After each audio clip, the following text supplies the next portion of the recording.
Mustag, magandang hapon mga ka-farmers. So ngayong hapon nagpipitas po tayo ng talong. So ito po ang ating talong na pinipitasan. So kailangan na umupo tayo para makita at masilip natin yung mga bunga. So siksikan po sa bunga mga ka-farmers ang ating talong. Ayan, tingnan po natin sila. Sobrang ganda. Oh, yan. Napakalinghod mga ka-farmers.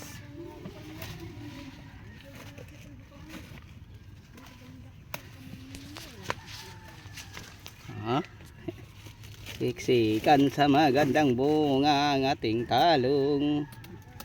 So talagang ganyan lang kami magpitas. Yan. Ilang sako na simula sa isang dulo daw.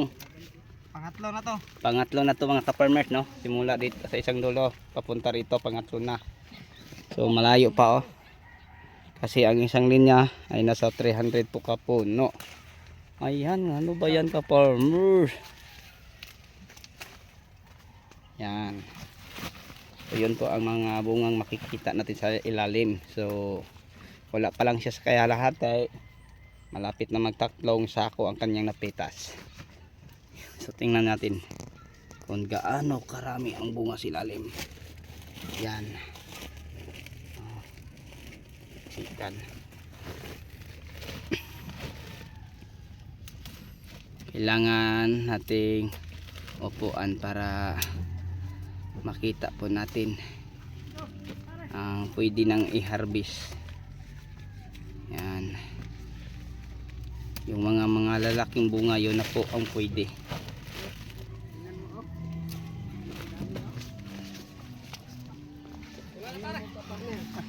Sobrang laki pare kang dalawang sakon sa akin pare. Tulo na ni pare. Ito po ang mga harvest nila. Itong sa'yo pa kung pagkaparmas mo. Dan, pakalaki. Gambagalay ni. Nabiyan ka farmers.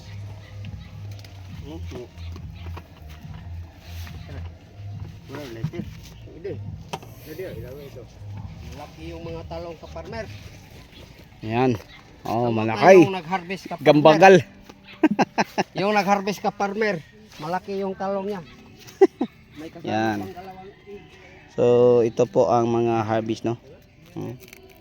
So napakaganda po mga ka-farmers ang mga harvest na bunga ng talong. So ngayon nagpipitas po tayo ng talong. So 1, 2, 3, 4, 5, 6 pa lang na linya. So kung tingnan natin yung na-harvest dito ay tambak na. Kasi napakadaming bunga sa ilalim.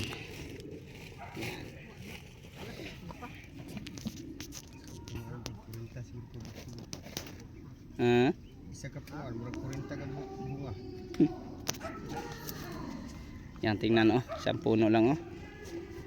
Malaki na ang puno kasi hindi tayo nagbawas ng sanga. So sa madaling salita, hindi po natin ito pinipruningan. Kaya sobrang daming bunga. Yan oh. So back to back, siksikan sa bunga. Si Idoy mo nakadalanin pati na sa bunga ba? Kanadi ano?